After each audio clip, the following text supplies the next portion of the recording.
Valar Morghulis, Sándalos, Rhoynar y primeros hombres, soy Kai47 y en este vídeo voy a contaros la historia de Rhaenys Targaryen, la reina que nunca lo fue. Como siempre, antes de empezar solo quiero recordaros que ya está disponible mi nueva novela, La Sombra de Draenlar, y que si os gustan mis vídeos y queréis apoyarlos, la mejor forma de hacerlo es comprando este libro. Rhaenys nació el séptimo día de la séptima luna del año 74 después de la conquista, fruto del matrimonio entre el príncipe Aemon Targaryen, que era el heredero del trono de hierro, y Jocelyn Baratheon, que era algo así como la tía de Aemon, siendo Rhaenys la primera nieta de los reyes Jaehaerys y Alysanne. Grande y fiera, Rhaenys tenía el pelo negro de su madre Baratheon y los ojos violeta de su padre Targaryen. Como primogénita del príncipe de Rocadragón, muchos la consideraron la siguiente en la línea de sucesión al trono de hierro tras su padre, y cuando su abuela, la reina Alysanne, la tomó en brazos por primera vez, se oyó que la llamaba nuestra futura reina. De su vida temprana, tan solo sabemos que a la edad de 13 años, Rhaenys se convirtió en jinete de dragón al montar a la dragona Meleys, mientras que en su adolescencia creció hasta convertirse en una joven inteligente, hábil y bella. Y en el año 89 voló al encuentro de su abuelo, el rey Jaehaerys, mientras estaba de viaje real en Alto Jardín. Luego visitaron juntos las Islas Escudo, y en la mansión de Lord Chester, en el Escudo Verde, Rhaenys le contó que quería casarse con Lord Corlys Velaryon. Jaehaerys le dio su bendición y declaró que no podría haber escogido a mejor varón. No sabemos cuándo o dónde se habían conocido Rhaenys y Corlys, ni tampoco qué les unía, teniendo en cuenta que él era 21 años mayor que ella. Rhaenys quizás se sentía atraída por Corlys porque por aquel entonces él era ya considerado como el mayor navegante que Poniente había conocido jamás, mientras que a su vez Corlys podía sentirse atraído por ella porque Rhaenys era una joven bella e intrépida que compartía su espíritu aventurero y que además podía darle acceso al trono de hierro. Sea como fuere, ambos se casaron en el año 90. Ella llegó a la ceremonia a lomos de su magnífica dragona. Corlys le dijo que tan solo Rhaenys podría haberle arrancado de la mar y que había vuelto de los confines de la tierra por ella, a lo que Rhaenys respondió que podrían volver juntos a los confines de la tierra, pero que ella llegaría antes, ya que iría volando. 2 años después de su matrimonio, llegaron a Tarth unos piratas de Myr y se decidió que Aemon, el padre de la princesa, capitanearía el ataque para expulsarlos, mientras que Corlys acudía con su flota. Rhaenys quería acompañarles a lomos de su dragona, pero justo entonces se enteró que estaba embarazada y su padre la obligó a quedarse en tierra. Aquellas fueron las últimas palabras que le dirigió a su hija, porque Aemon moriría nada más llegar a Tarth a manos de un ballestero enemigo.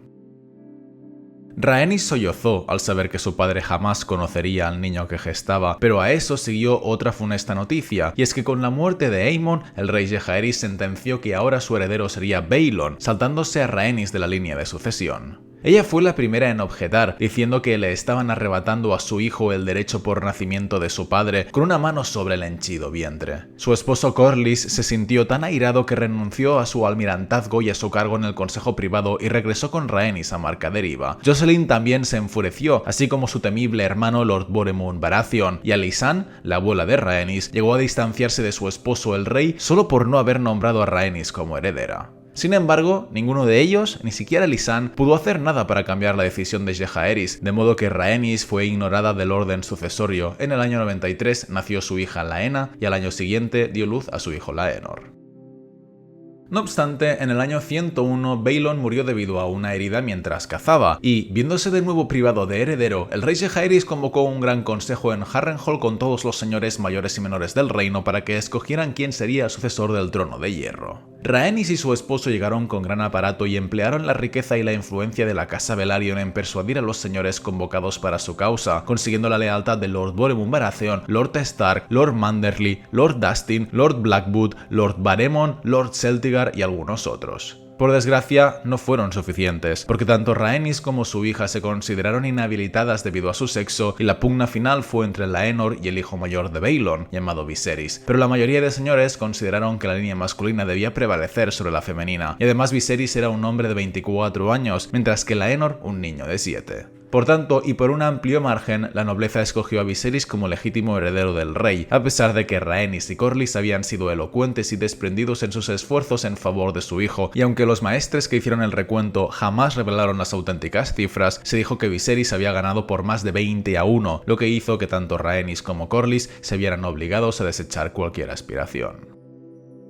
Un año antes del Gran Consejo murió Alysanne, la abuela de Rhaenys, quien tan fervientemente la había apoyado en el pasado, y 2 años después murió Jaehaerys, momento en el que Viserys ascendió al trono de hierro. A partir de entonces, Rhaenys pasó a segundo plano y perdió toda relevancia en la historia de Fuego y Sangre, siendo nombrada en los escritos de Martin únicamente a remolco de su esposo Corlys y no por acciones propias. Así pues, no se indica nunca en qué año murió su madre, no sabemos qué fue lo que sintió cuando Viserys rechazó casarse con su hija en el año 106, tampoco se nos dice qué pensó de la posterior alianza que hizo su esposo con el príncipe Daemon, ni de su campaña para conquistar los peldaños de piedra. Se menciona que uno de los argumentos para que Rhaenyra se prometiera a Laenor en el año 113 era para recuperar la amistad de Corlys, pero no se dice nada de Rhaenys, tampoco se nos dice qué pensó de ese matrimonio de su hijo con la heredera de Viserys, ni si tenía alguna opinión con respecto a que su hijo no sintiera atracción por las mujeres, sino por los jóvenes escuderos, ni tampoco se dice si a Rhaenys le pareció correcto conceder la mano de su hija en matrimonio al príncipe Daemon.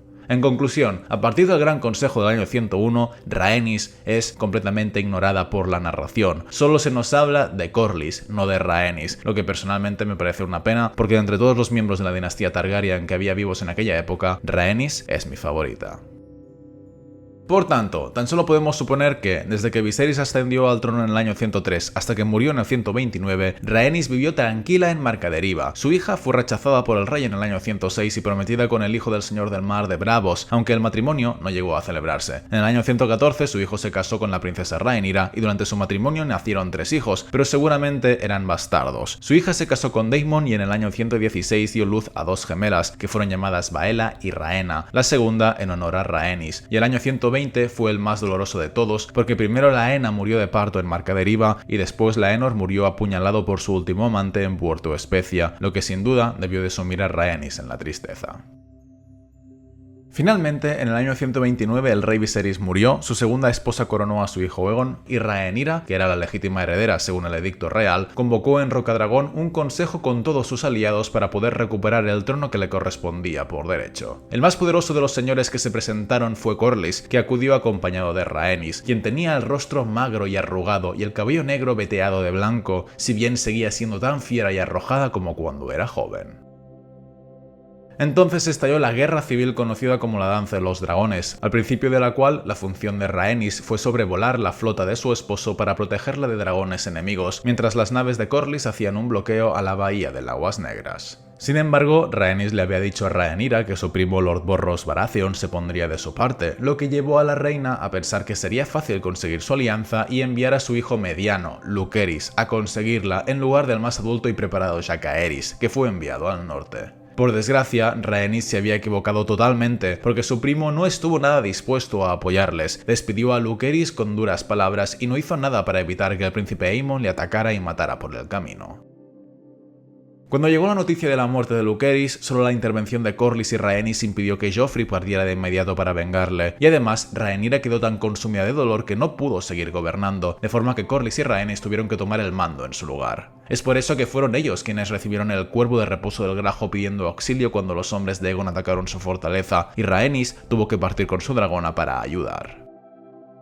La dragona Meleys se había vuelto perezosa con el tiempo, pero todavía era temible si se ofuscaba. La llamaban la Reina Roja por sus escamas, mientras que las membranas de sus alas eran de color rosa, y la cresta, los cuernos y las garras arrojaban un resplendor cobrizo en su lomo, con una armadura de cobre y acero que destellaba al sol. Cuando Rhaenys llegó a reposo del Grajo, fue recibida con dardos y flechas que no consiguieron hacerle nada, pero eso no fue más que una distracción, porque en realidad el ejército enemigo había atacado esa fortaleza solo para atraerla y poder emboscarla a traición. Con un rugido, en el cielo aparecieron Aegon y su hermano Aemon, cada uno montado en su dragón.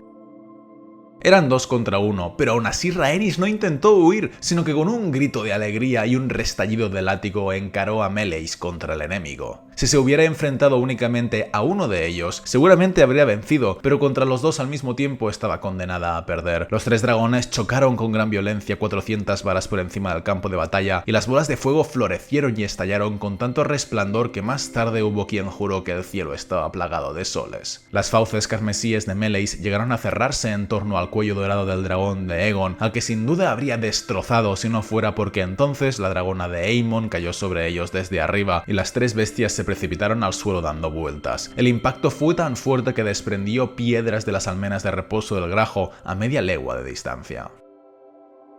Los que se hallaban más cerca de los dragones no vivieron para contarlo, y los que estaban lejos no lo vieron debido al fuego y el humo. Transcurrieron horas hasta que se extinguieron las llamas, pero entonces vieron que Meleis había quedado destrozada por la caída, en pedazos dispersos por el suelo, y junto a sus despojos se encontró el cadáver de Rhaenys, tan carbonizado que fue imposible reconocerla. Y así murió Rhaenys Targaryen a la edad de 55 años. Vivió sin conocer el miedo y cayó entre sangre y fuego, pero su muerte no fue en vano, porque hirió tanto a Aegon como a su dragón, quienes vivirían el resto de sus días atormentados por las heridas. Así pues, con esto termina mi vídeo sobre la princesa Rhaenys, la reina que nunca lo fue. Espero que os haya gustado, recordad que si queréis apoyarme podéis comprar cualquiera de mis dos novelas y nos vemos en el siguiente vídeo. Un saludo a todos, amigos.